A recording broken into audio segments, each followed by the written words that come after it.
রায়গঞ্জ ব্লকের শতাব্দী প্রাচীন রুনিয়ার মা গঙ্গা মেলা শুরু হলো বুধবার। উত্তর দিনাজপুর জেলার শতাব্দী প্রাচীন মেলাগুলির মধ্যে অন্যতম হলো মাঘী পূর্ণিমা উপলক্ষে রায়গঞ্জ ব্লকের জগদীশপুর গ্রাম পঞ্চায়েতের অন্তর্গত রুনিয়া গ্রামের গান্ধার নদীর তীরবর্তী নাওঘাটা ব্রিজের পার্শ্ববর্তী স্থানে মা গঙ্গার বাৎসরিক পুজো উপলক্ষে দুদিন ব্যাপী মেলা। জানা গিয়েছে, আজ থেকে প্রায় ১০০ বছর পূর্বে রায়গঞ্জের বিধাননগরের বাসিন্দা ভূপতি শঙ্কর বসু গান্ধার নদীর পাশে অস্থায়ী মন্দির নির্মাণ করে মাঘী পূর্ণিমার দিন এই পুজোর সূচনা করেন। তবে দীর্ঘদিন থেকেই এই পারিবারিক পুজো সার্বজনীন রূপ নিয়েছে গ্রামের মানুষদের ঐকান্তিক প্রচেষ্টায়।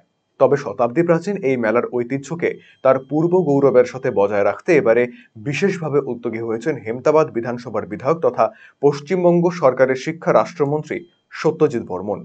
তার ঐকান্তিক উদ্যোগেই এবছর মহা ধুমধামে শুরু হয়েছে এই মেলা। তার আর্থিক সাহায্যে এবছর ভগ্নপ্রায় গঙ্গা মায়ের মন্দিরটি পুনর্নির্মাণের পরিকল্পনা রয়েছে বলে জানা গিয়েছে।